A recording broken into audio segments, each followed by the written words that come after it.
Hello and welcome to Talk with Dr. Agnes. We will continue our discussion about mental health and focusing on anxiety and depression for today's episode. According to Government of Canada, about 9.1 million people, that's about 1 in 3 Canadians, will be affected by a mental illness during their lifetime. Every year, about 15% of Canadians, that's 1 in 7 Canadians, use health services for a mental illness. Join me as I discuss this further in this forthcoming episode. Stay tuned.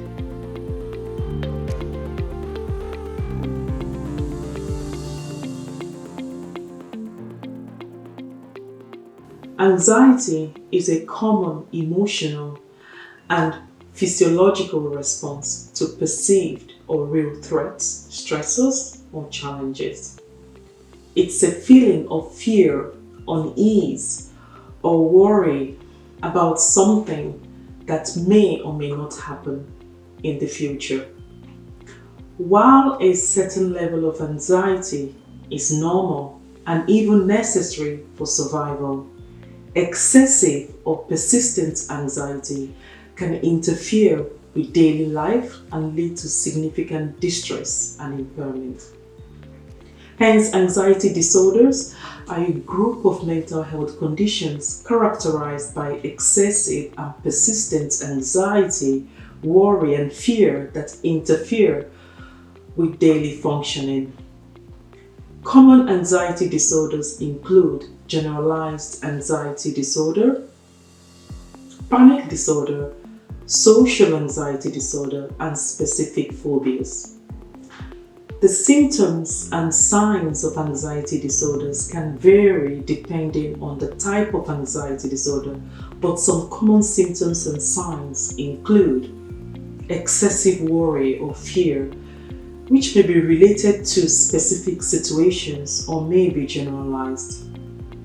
Physical symptoms, these include heart palpitations, sweating, trembling or shaking, shortness of breath, dizziness, stomach upset, and muscle tension.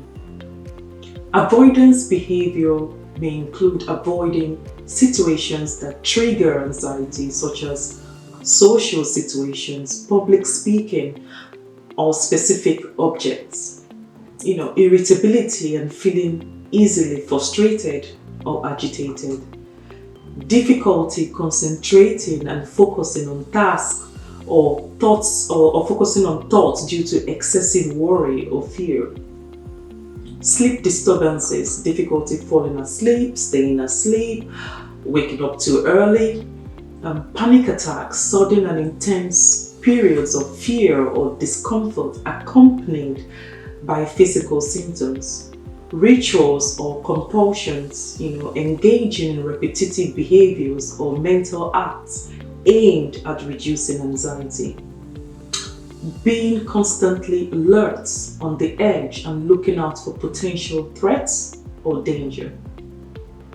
It's important to note that not everyone with an anxiety disorder experiences all these symptoms and signs. However, if you're experiencing persistent and excessive worry or fear that is interfering with your daily life, it may be helpful to speak with a mental health professional.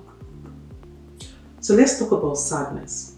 Sadness is a normal human emotion and a natural response to certain life events such as loss, disappointment, or conflict.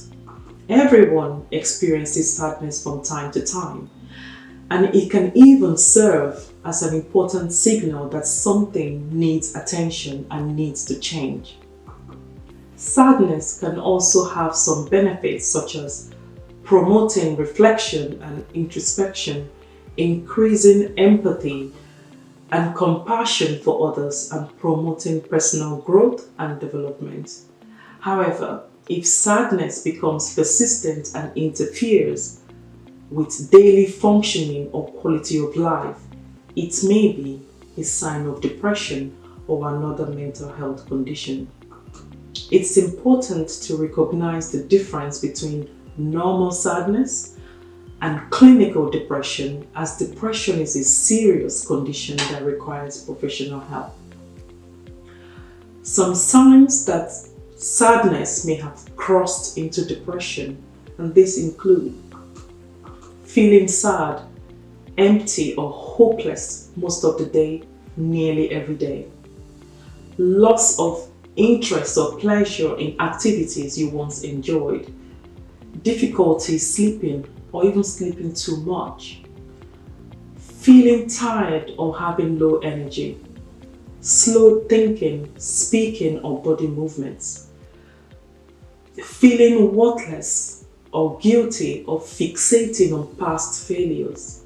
Difficulty concentrating, making decisions or even remembering things. Thoughts of death or suicide. Reduced appetite and weight loss or increased cravings for food and weight gain. Feeling agitated, restlessness and anxious. Unexplained physical problems like muscle pain, headaches. And there are several factors that can cause depression. Several factors that might include one, genetic factors, for example. Studies of families and twins have shown that depression can run in families, and individuals who have first-degree relatives with depression are more likely to develop the condition themselves.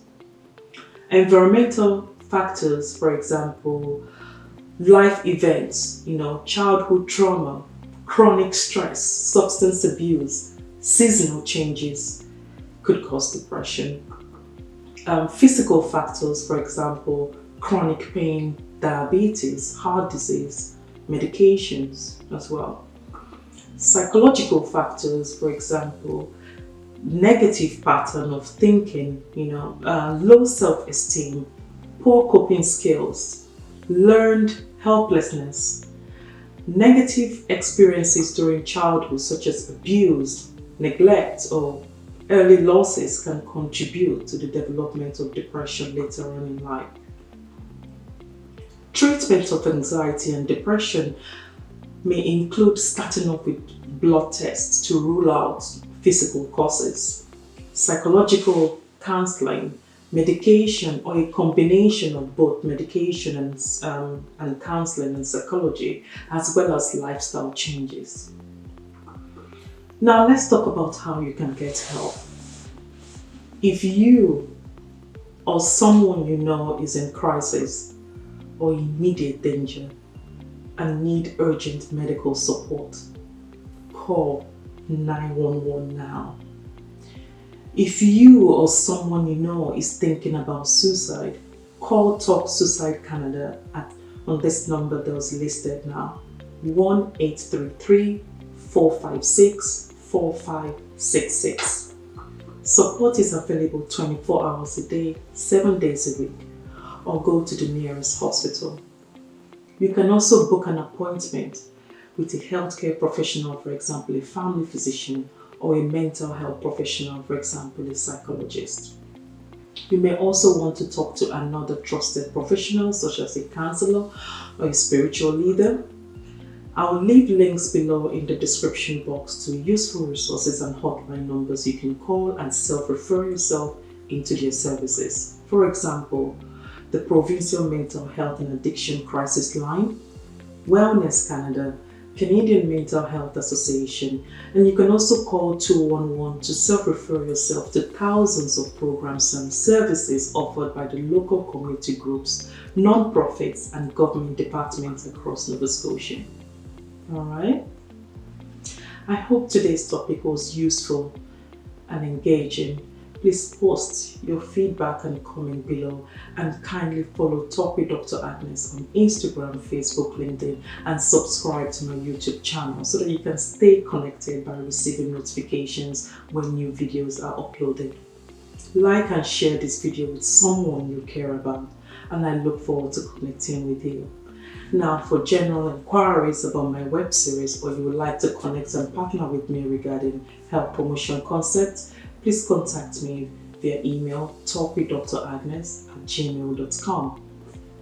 Until then, continue to strive to become a healthier version of yourself, and I'll see you soon.